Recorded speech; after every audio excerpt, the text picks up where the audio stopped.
यह श्लोक श्रीमद् भगवद गीता के चतुर्थ अध्याय का 11वां श्लोक है और यह भगवान श्री कृष्ण के उस अत्यंत गूढ़, व्यापक और करुणामय सिद्धांत को प्रकट करता है जिसमें ईश्वर और मनुष्य के संबंध का रहस्य छिपा हुआ है। इस श्लोक में भगवान स्वयं अपने व्यवहार, अपनी निष्पक्षता, अपनी सर्वसमावेशी दृष्टि और जीव के प्रति अपने उत्तरदायित्व को स्पष्ट करते हैं। भगवान कहते हैं कि मनुष्य जिस भाव से, जिस निष्ठा से, जिस प्रकार उन्हें स्वीकार करता है, उसी के अनुरूप वे उसे फल प्रदान करते हैं। यह कथन सुनने में सरल लगता है, किंतु इसके भीतर जीवन, साधना, भक्ति, ज्ञान और कर्म के अत्यंत सूक्ष्म रहस्य समाहित है। इस श्लोक का भावार्थ समझने के लिए सबसे पहले यह समझना आवश्यक है कि प्रपद्यन्ते शब्द का अर्थ केवल बाहरी रूप से भगवान की पूजा करना नहीं है, बल्कि अपने अंतःकरण से, अपनी चेतना से, अपने अहंकार को त्याग कर स्वयं को भगवान के समर्पण में देना है। प्रपत्ति का अर्थ है शरणागति।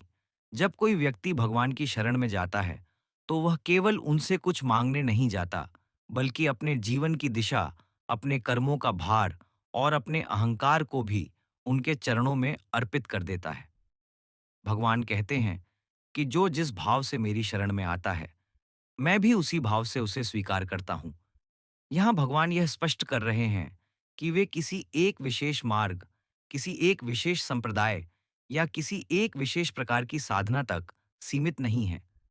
कोई उन्हें भक्त के रूप में पुकारता है, कोई ज्ञान के माध्यम से उन्हें जानने का प्रयास करता है, कोई निष्काम कर्म करते हुए उन्हें प्राप्त करना चाहता है और कोई भय, दुख या संकट के कारण उन्हें स्मरण करता है।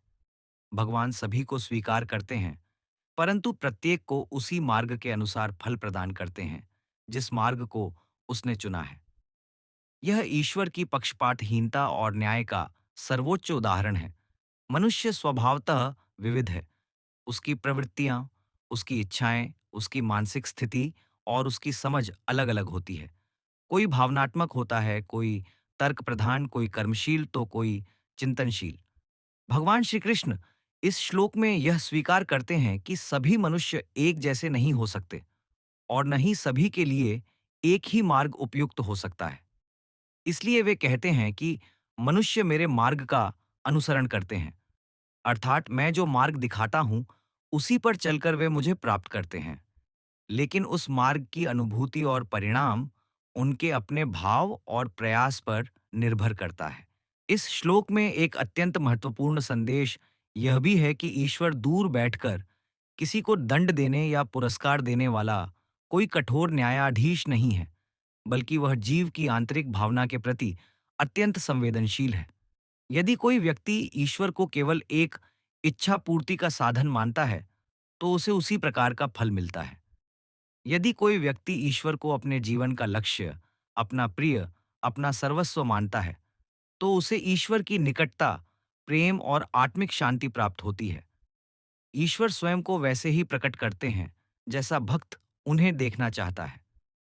यह श्लोक हमें यह भी सिखाता है कि ईश्वर के प्रति हमारी शिकायतें, जैसे कि भगवान मेरी प्रार्थना नहीं सुनते या भगवान मुझे वह नहीं देते जो मैं चाहता हूँ, वास्तव में हमारी अपनी भावना और अपेक्षा का परिणाम होती है।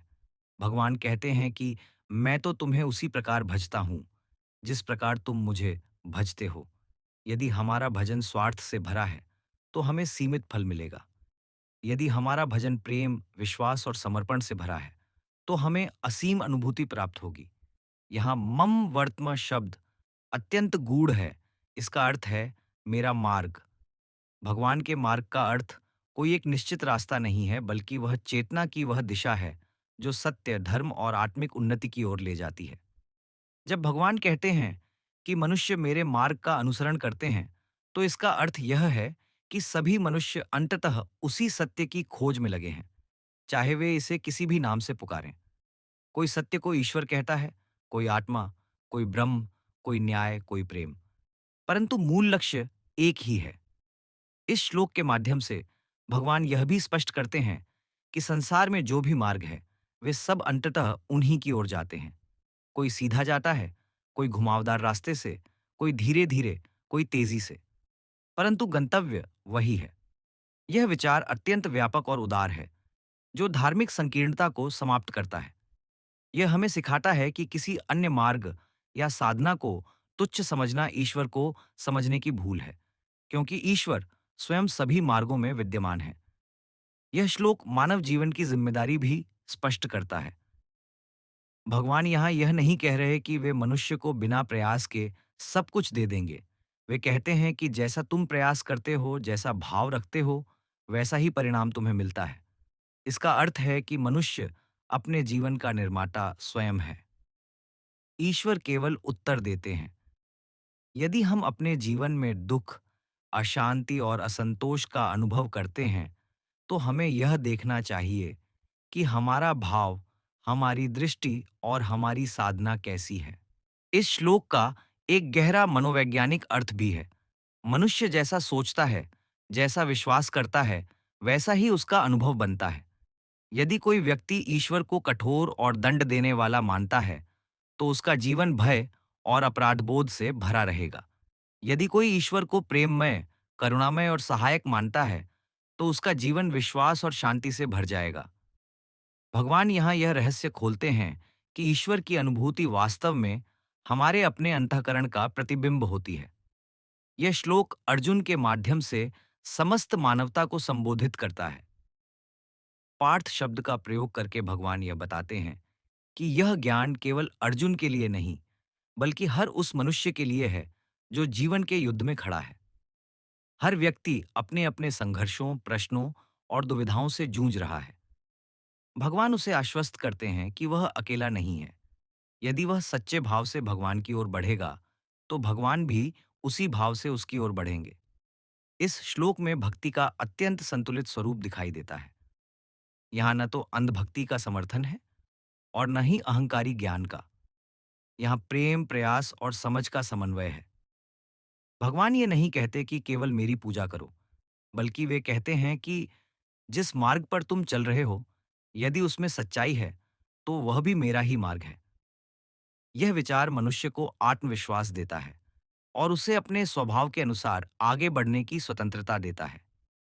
अंततः यह श्लोक हमें यह सिखाता है कि ईश्वर कोई बाहरी सत्ता नहीं है, बल्कि वह हमारे जीवन के प्रत्येक अनुभव में उपस्थित है। हमारा संबंध ईश्वर से वैसा ही बनता है जैसा हम उसे बनाना चाहते हैं। यदि हम जीवन को युद्ध मानते हैं, तो ईश्वर हमें योद्धा बना देते हैं। यदि हम जीवन को लीला मानते हैं, तो ईश्वर हमारे साथी बन जाते हैं। यदि हम जीवन को सेवा मानते हैं, तो ईश्वर हमें करुणा प्रदान करते हैं। इस प्रकार यह श्लोक हमें आत्मनिरीक्षण के लिए प्रेरित करता है। यह हमें पूछने के लिए बाध्य करता है कि हम भगवान के पास किस भाव से जाते हैं। क्या हम केवल मांगने जाते हैं या स्वयं को अर्पित करने जाते हैं? क्या हम ईश्वर को अपने अनुसार ढालना चाहते हैं या स्वयं को ईश्वर के सत्य के अनुसार ढालना चाहते हैं? भगवान का उत्तर स्पष्ट है। मैं तो तुम्हें वैसा ही देता हूं जैसा तुम मुझे स्वीकार करते हो। यही इस श्लोक की गहराई है, यही इसकी करुणा है और यही इसका शाश्वत संदेश है। धन्यवाद। जय श्री कृष्ण।